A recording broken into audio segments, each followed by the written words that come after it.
Good morning everyone.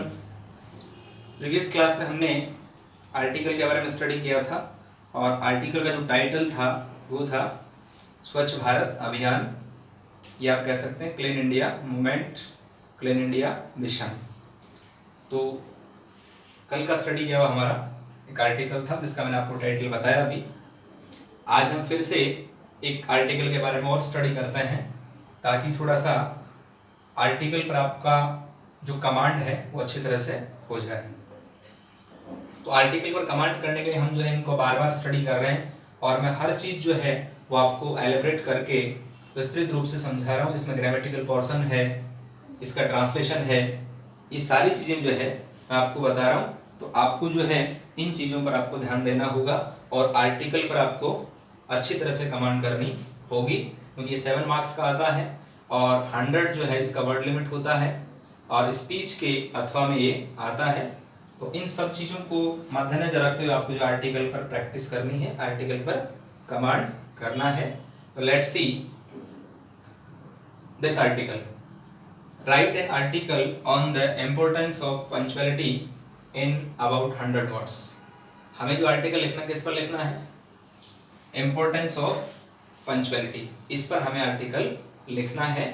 बहुत ही important topic है जो एग्जाम के अकॉर्डिंग इम्पोर्टेंट है और लाइफ में भी हम इसको अगर अपनाते हैं, लाइफ में इसको अडॉप्ट करते हैं तो बहुत ज़्यादा बेनिफिट होने वाला है इसका। तो हमें एग्जाम के अकॉर्डिंग और हमारे लाइफ में प्रैक्टिकल के अकॉर्डिंग जो है प्रैक्टिकल इसको लेंगे तो बहुत से बेनिफिट हमें लाइफ में होने वाले हैं। तो हम इसको स्टडी करेंगे और बहुत ही अच्छे ढंग से, अच्छे तरीके से इसको स्टडी करेंगे। तो हमारा आज का जो आर्टिकल है वो क्या है? Importance of punctuality. तो फर्स्ट ऑफ ऑल हम क्या करते हैं, इसका हेडिंग डालते हैं। यहाँ हमने क्वेश्चन लिखा था, अब हम इसका हेडिंग जो है वो सेपरेटली थोड़ा सा रखेंगे तो थोड़ा अच्छा लगेगा। ये हमारा हेडिंग क्या हो जाएगा? Importance of punctuality. इसको हम थोड़ा मिडिल में लिख देते हैं। तो हेडिंग क्या हुआ?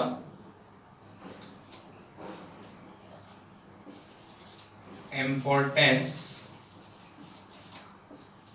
Of punctuality.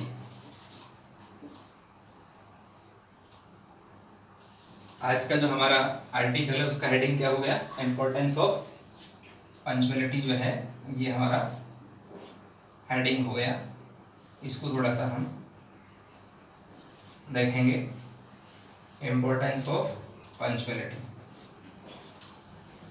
मीन्स क्या हुआ?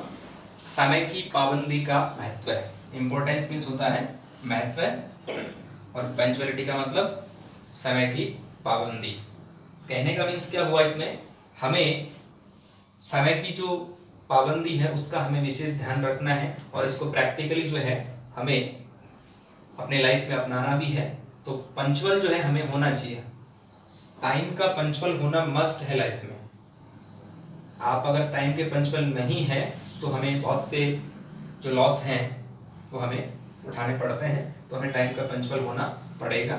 एक कहीं प्रोवर्ब दी हुई है और वो प्रोवर्ब क्या है? If you pass the time then time will pass you. यदि आप टाइम को पास करते हैं तो टाइम आपको पास कर देगा और one day it will be said that he और सी हैज पास्ड अवे। इस प्रकार की प्रोवर्ब जो है वो किसी राइटर ने लिखी है। देखिएगा, हम इसका ट्रांसलेशन करते हैं, उसके बाद 1 by 1 इसका ग्रामेटिकल पोर्शन भी देखेंगे और आपको बिल्कुल अच्छी तरह से समझ में आएगा। देखिएगा, one should not waste one's valuable time. One should not waste, waste means होता है बर्बाद करना। एक व्यक्ति को अपना टाइम जो है, टाइम भी कैसा?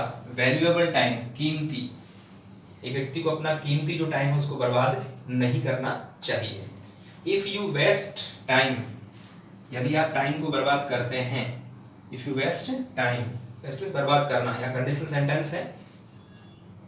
यदि आप टाइम को बर्बाद करते हैं तो क्या होगा? टाइम विल वेस्ट यू, तो टाइम आपको बर्बाद कर देगा। इसके बाद देखिएगा, दोज हु नो, जो जानते हैं या जो लोग जानते हैं the value of time, time की कीमत को जो लोग जानते हैं, don't waste even a single minute, वो सिंगल मिनट जो है वो भी वेस्ट उसका नहीं करते। कौन नहीं करते? जो टाइम का वैल्यू जानते हैं, टाइम की कीमत को जानते हैं, वो एक सिंगल सेकंड भी जो है टाइम का वेस्ट नहीं करते। This is called punctuality. और इसी को क्या कहा जाता है? पंक्चुअलिटी कहा जाता है, मतलब समय की पाबंदी कहा जाता है। एक एक मिनट, एक एक सेकंड का जो है उनके पास ब्यौरा होता है। अब इसमें कुछ एग्जांपल्स दिए हैं, वो देखिएगा। If your officer wants you at 10 AM, आप कहीं मान लो किसी कंपनी में काम करते हैं, किसी ऑफिस में काम करते हैं, चाहे आप प्राइवेट जॉब करते हैं या गवर्नमेंट जॉब करते हैं, और डेली आपको ऑफिस जाना पड़ता है। एग्जाम्पल क्या दिया हुआ है? If your officer wants you at 10 AM, यदि आपका अधिकारी आपसे क्या चाहता है? वो चाहता है कि यू एट 10 AM, आप ऑफिस 10 बजे ही आओ, आपको 10 बजे ऑफिस आने के लिए कहता है, तो it is credit to reach at 10 AM।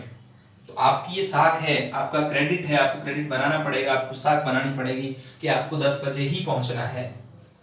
तब तो आप एक बहुत अच्छे ब्रिलियंट, एक पंक्चुअल जो एम्प्लॉय होते हैं वो माने जाएंगे, अदरवाइज बॉस की नजरों में आपकी वैल्यू है वो कम हो जाएगी। इसके बाद देखिएगा, those who are always in time are noted to be good employees by their boss. कौन से व्यक्ति?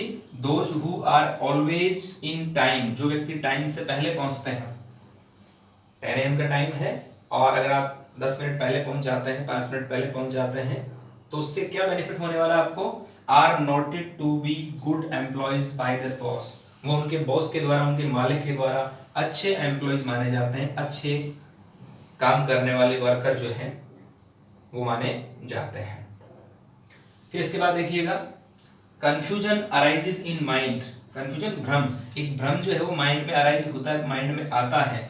अबाउट द मैन, एक व्यक्ति के माइंड में एक भ्रम आता है। कब आता है? As to why he fails to come in time, कि वो व्यक्ति, व्हाई मींस क्यों, ही फेल्स असफल होता है, टू कम इन टाइम, समय से पहले या समय पर आने के लिए वो व्यक्ति असफल क्यों होता है, वो इंसान समय पर क्यों नहीं आता है, एक ये कंफ्यूजन होता है। तो इसमें कई प्रकार के लॉजिक लोग दे देते हैं, लेकिन वो लॉजिक सब बेकार है। अगर आप टाइम पर आना चाहते हैं, if you want to come on time, then definitely you will come on time, और if you don't come on time, then you can't come on time. आप आना चाहते हैं तो आ सकते हैं, और अगर आप टाइम पे नहीं आना चाहते तो आप नहीं आ सकते। It is sure and certain. तो ये बात ध्यान में रखनी है। कंफ्यूजन क्यों होता है? कंफ्यूजन पैदा होता है माइंड में अबाउट द मैन, उस व्यक्ति के माइंड में, as to why he fails to come in time, कि वो टाइम पर आने में असफल क्यों होता है। तो there are so many excuses, बहुत से एक्सक्यूजेस होते हैं नहीं आने के, लेकिन वो एक्सक्यूज जो है वो उसकी क्रेडिट को खराब करते हैं। तो हमें इस प्रकार के एक्सक्यूजेस नहीं करने चाहिए। Has anything happened to him, उसके साथ में ऐसा क्या हुआ है, क्या घटित हुआ है कि वो टाइम पे नहीं आ सकता। और is he not all eager to come, या वो आने का इच्छुक नहीं है। Is he not all eager to come, eager means इच्छुक, क्या फिर वो आने का इच्छुक नहीं, इसलिए टाइम पे नहीं आ रहा।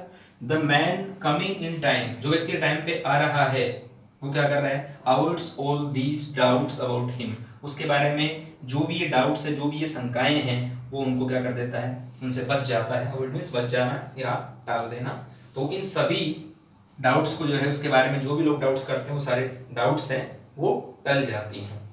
तो इस प्रकार से जो है टाइम पे आना मस्ट है। He raises his value in society, ऐसा व्यक्ति जो टाइम पे आता है, हर काम टाइम पे करता है, टाइम के अकॉर्डिंग जो है उसकी वैल्यू समझता है, उससे क्या होता है? He raises his value in society, समाज में उसकी वैल्यू बन जाती है, समाज में उसकी कीमत बन जाती है। और क्या बन जाती है? इन फ्रेंड्स, उसके जो दोस्त लोग हैं उनमें भी उसकी कीमत बन जाती है। इन रिलेशन से, उनके जो रिश्तेदार हैं या रिलेटिव्स हैं उसमें भी उनमें भी जो है उसकी कीमत बनती है। किसकी बनती है? जो टाइम पे आता है, हर काम टाइम पे करता है, और जो इस प्रकार के एक्सक्यूजेस करता है उसकी हर जगह जो है वैल्यू है वो कम हो जाती है। चाहे वो सोसाइटी है, चाहे फ्रेंड्स है, चाहे रिलेशंस है, चाहे उसकी कोई कंपनी है, इस प्रकार से उसकी इज्जत जो है वो कम हो जाती है।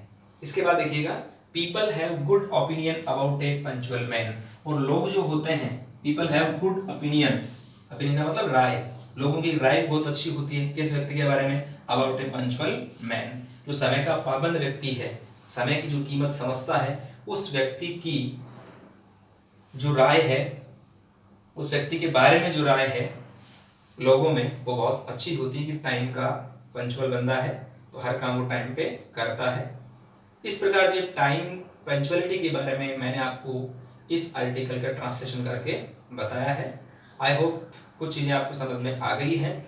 अब हम इसको ग्रामेटिकल पोर्शन के अकॉर्डिंग थोड़ा सा स्टडी करेंगे। ग्रामेटिकल पोर्शन में हम देखते हैं, देखिएगा, one should not waste one's valuable time. Article का जो अपना टॉपिक है, हेडिंग है, वो क्या है? इम्पोर्टेंस ऑफ पंक्चुअलिटी, समय की पाबंदी का महत्व है। One should not waste one's valuable time, एक व्यक्ति को अपना कीमती समय बर्बाद नहीं करना चाहिए। तो यहाँ पर किसका यूज किया गया है? मॉडल का यूज किया गया है, और मॉडल कौन सा है? शुड मॉडल है, जिसमें एडवाइस दी जा रही है। ओके, इसके बाद में वन, ये ग्रामेटिकल पोर्शन और है, इसमें ग्रामेटिकल टॉपिक मान सकते हैं आप। क्या टॉपिक है? वन और वंस। जहां भी सेंटेंस में वन आएगा तो उसका जो पॉजेसिव केस है वो क्या होता है? वंस होता है। ये बहुत ध्यान रखने की बात है। वंस क्या है? पॉजेसिव केस है। वन के साथ में अपोस्ट्रोफी एस लगा हुआ है। तो यहाँ पर ये ध्यान रखने की बात है कि वन के साथ में पॉजेसिव केस क्या आता है? वंस आता है। और यहाँ पर किसका यूज किया गया है? मॉडल का यूज। सेंटेंस कैसा है? नेगेटिव। इसके बाद में मॉडल के बाद में क्या आता है? वो आपकी फर्स्ट फॉर्म आती है। नेक्स्ट लाइन देखिएगा, इफ यू वेस्ट टाइम, यहाँ पर कंडीशन सेंटेंस है। फर्स्ट कंडीशन है यहाँ पर, जिसको ओपन कंडीशन कहा जाता है। और ओपन कंडीशन में क्या होता है? इफ वाला जो पार्ट है वो प्रेजेंट सिंपल टेंस में होता है। कौन से टेंस में होता है? प्रेजेंट सिंपल टेंस में।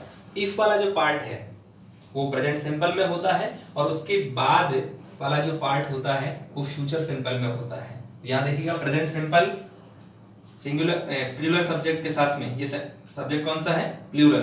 तो प्लूरल सब्जेक्ट के साथ में वो आपकी फर्स्ट फॉर्म दी हुई है। और यहाँ पर फ्यूचर जो सिंपल है, उस फ्यूचर सिंपल में विल के साथ में वो आपकी फर्स्ट फॉर्म दे रखी है। तो इस प्रकार से ये ओपन कंडीशन होती है, जिसमें इफ वाले पार्ट में प्रेजेंट सिंपल आता है और बाद वाले पार्ट में क्या आता है? फ्यूचर सिंपल आता है। तो यहाँ इसका मीन्स क्या हुआ? इफ यू वेस्ट टाइम, यदि आप टाइम को वेस्ट करते हैं तो time will waste you, time आपको वेस्ट करेगा, टाइम आपको बर्बाद करेगा। Okay, let's see the other sentence. Those who know the value of time, जो व्यक्ति टाइम की वैल्यू को समझते हैं, जानते हैं। नो मीन्स जानना, जो टाइम की वैल्यू को जानते हैं। फिर से यहाँ प्रेजेंट सिंपल टेंस है। Okay, don't waste even a single minute, यहाँ पर फिर से प्रेजेंट सिंपल का यूज है, डोंट का यूज हो रहा है। नेगेटिव सेंटेंस है, तो वो क्या नहीं करते? Don't waste even a single minute, वो सिंगल मिनट भी वेस्ट अपनी नहीं करते। कौन नहीं करते? जो टाइम की वैल्यू को जानते हैं। तो यहाँ पर हम देख रहे हैं कि प्रेजेंट सिंपल टेंस का यूज जो है अब तक आ रहा है, और ज्यादातर इसमें प्रेजेंट सिंपल टेंस का यूज ही किया गया है। तो हम एक प्रेजेंट सिंपल का भी हमारे पास में रिवीजन हो रहा है, ठीक है, और उसका नॉलेज जो है वो भी हम साथ साथ में ले रहे हैं। और कुछ अदर चीजें जो इंपॉर्टेंट होती हैं ग्रामेटिकल पोर्शन के अकॉर्डिंग, वो भी हम यहाँ लर्न कर रहे हैं। इसके जस्ट बाद में देखिएगा, दिस इज कॉल्ड पंक्चुअलिटी, इसको पंक्चुअलिटी कहा जाता है, इसको समय की पाबंदी कहा जाता है। जो इसमें ये ऊपर वाली लाइन्स बता रही हैं, ये चीजें होती हैं, तब उसको पंक्चुअलिटी कहा जाएगा। ओके, नेक्स्ट वन देखिएगा, if your officer wants you at 10 AM, okay, यदि, कंडीशन सेंटेंस है यहाँ, कंडीशन कैसे देखिएगा? If your officer wants you at 10 AM, यदि आपका अधिकारी आपको 10 बजे ऑफिस में चाहता है, मतलब 10 बजे आपको बुलाना चाहता है कि आप 10 बजे ऑफिस में आने चाहिए, तो आपको 10 बजे ही पहुंचना है। It is credit to reach at 10 AM, तो आपको 10 बजे ही पहुंचना है। ये आपकी साख है, आपकी वैल्यू है। क्रेडिट का मतलब वैल्यू, तो ये आपकी वैल्यू है कि आपको कितने बजे पहुंचना है? 10 बजे ही पहुंचना है। तो यहाँ पे भी कौन सा टेंस का यूज किया गया है? प्रेजेंट सिंपल टेंस का यूज किया गया है, क्योंकि यहाँ ऑफिसर क्या है? सिंगुलर सब्जेक्ट है, और सिंगुलर सब्जेक्ट के साथ में वर्ब की फर्स्ट फॉर्म, उसके साथ में एस, ईएस और आईएस का यूज किया जाता है। तो यहाँ पर सिंगुलर सब्जेक्ट हो गया, इसके साथ में क्या आ रहा है, वर्ब की फर्स्ट फॉर्म और साथ में क्या आ रहा है, एस का यूज किया जा रहा है। एएम और पीएम, इनका फुल फॉर्म आपको बता देता हूँ, पहले मैंने बता दिया था और फिर से सुन लो अगर आपको याद नहीं है तो। एएम का मतलब होता है anti meridian. Okay, anti meridian means क्या होता है, दोपहर पहले का जो टाइम होता है, 12 बजे से पहले का टाइम, 11:59 तक का जो टाइम होता है उसको कहते हैं एएम। ओके, और 12 बजे बाद, 12 बजे से लेकर के और जो रात्रि 11:59 का जो टाइम होता है वो किस में आता है, पीएम में आता है। फिर रात्रि के 12 बजते ही 12:01 से वापस एएम शुरू हो जाता है। और पीएम का मतलब होता है पोस्ट मेरिडियन। ओके, ये बात ध्यान में रखनी है आपको। फिर देखिएगा, those who are always in time, जो व्यक्ति टाइम से रहते हैं या टाइम से कोई काम करते हैं, those who are always in time, जो टाइम से पहले कहीं जाते हैं या कोई काम करते हैं। अब देखिएगा, एक बहुत इंपॉर्टेंट अपन बात और देख रहे हैं यहाँ, इंपॉर्टेंट फीचर मान लो, रूल मान लो, इन टाइम और ऑन टाइम। इन टाइम है, एक होता है ऑन टाइम। इन टाइम का मीन्स होता है अगर आपको 10 बजे बुलाया है, आप 10 बजे ऑफिस का टाइम है आपके ऑफिस का, आपको 10 बजे पहुंचना है, और यदि आप 9:58 पर या 9:55 पर, 9:59 पर अगर आप पहुंच जाते हैं तो उसको बोला जाएगा in time. Okay, are you getting? I hope you understood my point. समझे? 10 बजे का टाइम है या 10 AM का टाइम है और आप वहां 9:59 AM पहुंच जाते हैं। ओके, 9:59 पे आप पहुंच जाते हैं तो आप क्या है, इन टाइम है। और ऑन टाइम क्या होता है, आपको 10 AM बुलाया है और आप एग्जैक्ट 10 AM पर ही पहुंचते हैं, 10 AM पर ही एंटर करते हैं अपने ऑफिस में, it means you are on time. Okay, ये बात आपको ध्यान में रखनी है। इसके बाद देखिएगा क्या लिखा हुआ है इसमें, those who are always in time, जो व्यक्ति टाइम से पहले होते हैं, are noted to be good employees by their boss, तो उनको नोट किया जाता है, उनकी एक इज्जत बन जाती है, किस रूप में, गुड एम्प्लॉयज के रूप में, अच्छे वर्कर के रूप में, अच्छे कार्यकर्ताओं के रूप में जो है, या काम करने वालों के रूप में उनकी एक रेपुटेशन है वो बन जाती है। कंफ्यूजन अराइजिज, कंफ्यूजन मीन्स भ्रम, भ्रम पैदा होता है। अराइजिज ये भी यहाँ प्रेजेंट सिंपल टेंस है, मीन्स आज के आर्टिकल में हम मैक्सिमम प्रेजेंट सिंपल टेंस का यूज करना सीख रहे हैं। मैक्सिमम, एक दो सेंटेंस आ जाएगा इसमें कोई दूसरे टेंस का, बाकी मैक्सिमम सेंटेंस कौन सा है इसमें, प्रेजेंट सिंपल के ही सेंटेंस आ रहे हैं। देखिएगा, confusion arises in mind, mind में कंफ्यूजन पैदा होता है, अबाउट द मैन, उस व्यक्ति के बारे में, as to why he fails to come in time, कि वो व्यक्ति असफल क्यों होता है, to come in time, time से पहले आने में उसको असफलता क्यों मिलती है, वो टाइम पर क्यों नहीं आ रहा है। It means he has many excuses, उसके बाद में कई एक्सक्यूजेज हैं, कई बहाने हैं, वो बहाने करता है। He don't want to come on time, he doesn't want to come on time, या they don't want to come on time. वह व्यक्ति या वे व्यक्ति, वह व्यक्ति टाइम पे आना नहीं चाहता, वे व्यक्ति टाइम पे आना नहीं चाहते। प्रॉब्लम यही है, नहीं आना चाहते, इसलिए वो कई प्रकार के एक्सक्यूजेज करते हैं। फिर देखिएगा, has anything happened to him, उसको क्या हो गया है, क्या उसको कुछ हो गया है, has anything happened to him. अब यहाँ पर क्या है, हैज का यूज किया गया, देखिएगा यहाँ पर, और साथ में कौन सी फॉर्म का यूज किया गया है, थर्ड फॉर्म का यूज किया गया है। थर्ड फॉर्म किसकी, हैपन की, HAPPEN, इसका थर्ड फॉर्म होता है हैपन। तो हैज और हैव कौन से टेंस में आते हैं, प्रेजेंट परफेक्ट टेंस में आते हैं। तो सिंगुलर सब्जेक्ट के साथ में हैज का यूज होता है और प्लूरल सब्जेक्ट के साथ में हैव का यूज होता है। तो यहाँ पर जो है कुछ हुआ, एनीथिंग, इसके अकॉर्डिंग यहाँ हैज आ रहा है। सेंटेंस कैसा हुआ, इंट्रोगेटिव। और अथवा is he not all eager to come, या फिर क्या है, is he not eager, all eager, वो उत्सुक नहीं है। क्या उत्सुक नहीं है, वो आना नहीं चाहता, इस बात के लिए उत्सुक नहीं है। The man coming in time, जो व्यक्ति टाइम पे आ रहा है या टाइम पे आने वाला व्यक्ति क्या करता है, avoids all these doubts about him, avoids means टाल देता है, ऑल दीज डाउट्स, ये सभी जो शंकाएं हैं उसके बारे में, उन सभी शंकाओं से वो बच जाता है। तो यहाँ पर भी कौन सा टेंस का यूज है, प्रेजेंट सिंपल टेंस का यूज है। अब ये अवॉइड्स में एस लग रहा है, मैन के अकॉर्डिंग यहाँ जो है एस लग रहा है। मैंने आपको पहले ही बताया था एस, ईएस और आईएस का यूज जो है वो प्रेजेंट सिंपल टेंस में होता है। फिर से सुन लो, दोबारा कभी आपको यूज करने का मान लो टाइम हो या यूज करना पड़े आपको, तो आपको इस प्रकार से यूज करना है। ईएस का यूज सबसे पहले हम देखते हैं। ईएस का यूज कहाँ होता है, यदि किसी वर्ब के एंड में, अंत में S, S H, C H, O, X, Z, double S, इनमें से कोई भी एक लेटर आ जाता है किसी भी वर्ब के साथ में, या जो भी वर्ब हम यूज में ले रहे हैं उनमें से किसी वर्ब के साथ में इनमें से कोई लेटर आ जाता है, तो हम उस वर्ब के साथ में ईएस का यूज करते हैं। बट कंडीशन ये होनी चाहिए कि वो वर्ब सिंगुलर सब्जेक्ट के साथ में यूज की जानी चाहिए। सेकंड है आईईएस का यूज।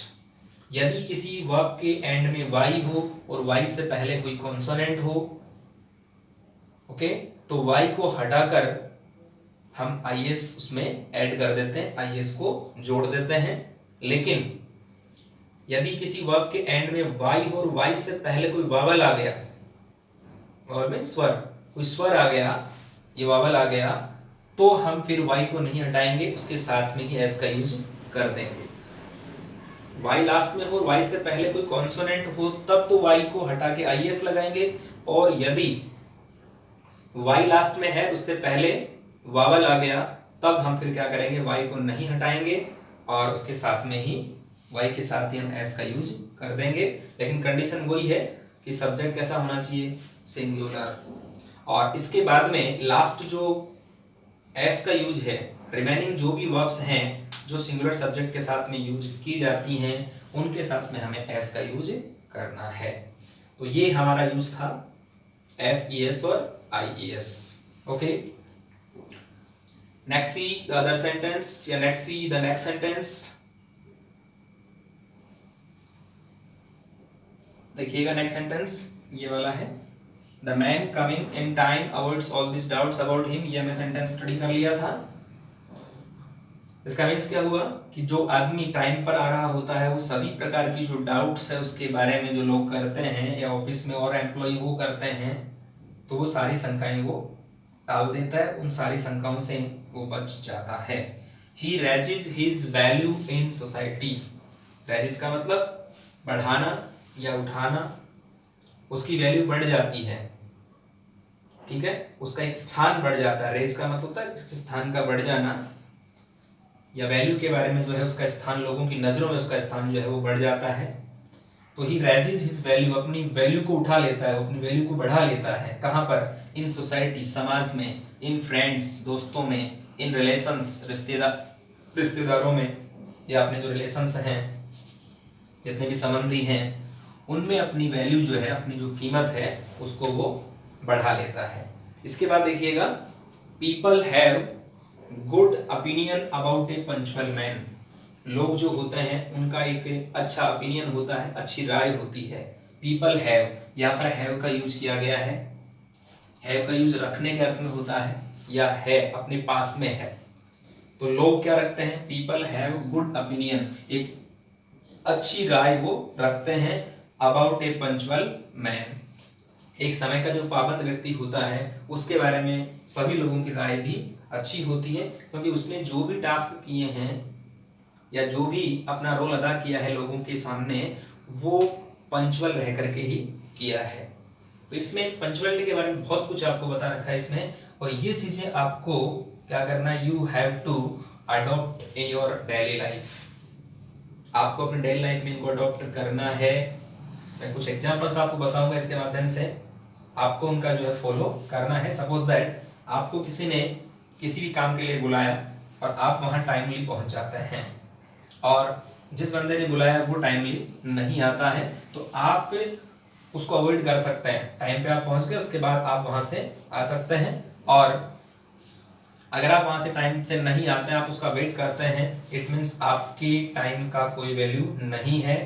आपकी वैल्यूएशन, आपकी रेपुटेशन उस व्यक्ति की नज़रों में कम हो जाएगी, क्योंकि वो आपके टाइम का इम्पोर्टेंस नहीं समझ पा रहा है, because he is not a punctual man. वो पंचुअल मैन नहीं है, समय का पाबंद व्यक्ति नहीं है। केवल और केवल क्या कर रहा है, he is only wasting your time. आपका टाइम वेस्ट कर रहा है वो, और कुछ नहीं कर रहा है। तो आपको ये काम नहीं करना है, ओके? आपको बिल्कुल भी ये काम नहीं करना है। कि आपको क्या बनना है, आपको एक पंचुअल मैन बनना है, समय का पाबंद बनना है, क्योंकि लॉस्ट टाइम नेवर कम्स। खोया हुआ जो भी समय है वो कभी वापस नहीं आता। तो ये कुछ चीज़ें इसमें मैंने आपको बताई, कुछ बातें आपको बताई, और इसको एग्जाम के अकॉर्डिंग ही हमें स्टडी नहीं करना है।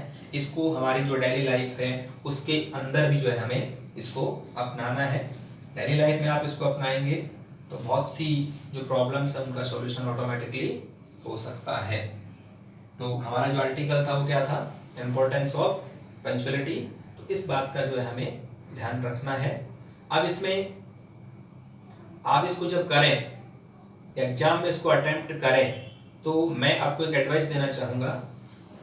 वो एडवाइस ये है कि आर्टिकल और स्पीच दोनों में से हमें एक को अटेम्प्ट करना होता है, और एक को हम अटेम्प्ट करते हैं तो यदि आपके पास में ऑप्शन है, मीन्स एक आर्टिकल है एक स्पीच है, तो बेटर जो है वो स्पीच होता है। ओके, एग्जाम के अकॉर्डिंग बेटर होगा आपके लिए कि आप स्पीच को अटेम्प्ट करें। और यदि ऐसी कोई कंडीशन बन जाती है कि आर्टिकल ही दोनों अथवा में है, ओके, आर्टिकल दो आ रहे हैं, दोनों आर्टिकल्स में से आपको एक आर्टिकल चूज करना है, तब तो आपकी प्रॉब्लम है या आपकी मजबूरी है कि आपको आर्टिकल ही लिखना पड़ेगा। लेकिन यदि स्पीच और आर्टिकल दोनों आ रहे हैं तो उसमें से कहीं भी कोई भी कॉम्पिटिटिव एग्जाम्स हैं उसमें अगर आर्टिकल आ रहे हैं तो आपको तो वहां तो मजबूरी बन जाएगी, आपको आर्टिकल लिखना पड़ेगा।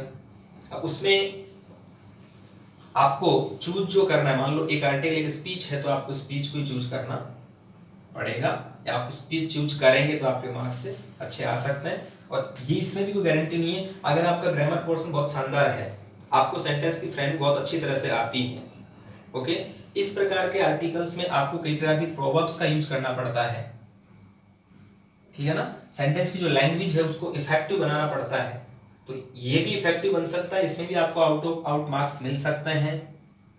बट आपका जो सेंटेंस फ्रेमिंग सिस्टम है, सेंटेंस फ्रेमिंग की जो कैपेसिटी है वो आपकी अच्छी होनी चाहिए। उसमें वोकैब भी आपका अच्छा होना चाहिए, टेंसेस भी आपको आनी चाहिए, ओके। इसके अलावा पैसिव वॉइस जो सेंटेंस उसके बनते हैं कहीं, वो भी आपको आनी चाहिए। कुछ और भी जो पार्ट्स ऑफ स्पीच वगैरह है उसका भी आपको नॉलेज होना चाहिए। कुछ प्रेपोजिशन भी आप लगाते हैं उनका भी हमें नॉलेज होना चाहिए। जैसे यहाँ पर कई प्रेपोजिशन हमने लगा रखे हैं, जैसे यहाँ पर एट लगा रखा है टाइम के लिए, ओके। इसके बाद यहाँ पर जैसे इन लगा रखा है, ओके, और इसके बाद से यहाँ पर बाई लगा रखा है, यहाँ पर ये बाई है, यहाँ पर ये टू लगा रखा है, यहाँ पर भी टू लगा रखा है, ओके। यहाँ पर फिर से इन लगा रखा है, यहाँ पर इन लगा रखा है, ओके। यहाँ पर भी जो है इन लगा रखा है, यहाँ पर भी इन है, यहाँ पर ए आर्टिकल लगा रखा है। तो हमें इन चीज़ों का भी नॉलेज होना चाहिए कि कहाँ पर हमें आर्टिकल का यूज करना है, कहाँ पर हमें इन का यूज करना है, कहाँ पर एट का यूज करना है, कहाँ पर हमें बाई का यूज करना है।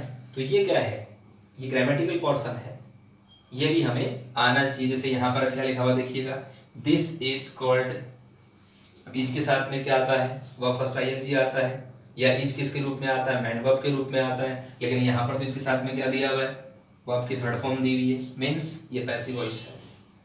तो हमें पैसिव वॉइस की जानकारी होनी चाहिए, active to passive, passive to active, tense की भी जानकारी होनी चाहिए, Hindi to English, English to Hindi, Hindi के आइडियाज माइंड में आनी चाहिए, उनका ट्रांसलेशन भी हम उसके अकॉर्डिंग ही करते हैं, ठीक है। इसके अलावा पार्ट्स ऑफ स्पीच भी आपको आना चाहिए, आर्टिकल्स का यूज है वो आप वो जो है उसका नॉलेज जो है वो होना चाहिए। तो इस प्रकार की जो बातें हैं, इस प्रकार के जो ग्रामेटिकल पोर्शन हैं वो हमें जो है आने चाहिए। अगर ग्रामेटिकल पोर्शन के बारे में थोड़ी बहुत भी आपको जानकारी नहीं होती है तो इसमें बहुत बड़ी दिक्कत है वो क्रिएट हो सकती है। तो इस प्रकार हमने एक बहुत इंपॉर्टेंट आर्टिकल जो है उसका स्टडी किया है, जिसको मैं बार बार कह रहा हूँ डेली लाइफ में, अपनी लाइफ में भी इसको अडॉप्ट करना है और वैसे एग्जाम के अकॉर्डिंग तो आपको स्टडी करना ही करना है। असाइनमेंट के रूप में मैं आपको एक आर्टिकल और दे दूंगा और उसका भी आपको प्रैक्टिस करना है। और हमारी जो नेक्स्ट क्लास होगी उसमें हम एक बहुत इंपॉर्टेंट टॉपिक जो होगा वो हम आपको स्टडी करवाएंगे, दूसरा इंपॉर्टेंट टॉपिक लेके आएंगे। आर्टिकल का चैप्टर हमारा आज जो है एंडिंग पोजीशन में है, तो आप इसकी प्रैक्टिस कर लेना। नेक्स्ट क्लास में हम एक न्यू टॉपिक के साथ मैं आपसे फिर मिलूंगा। तब तक thank you very much, have a nice day.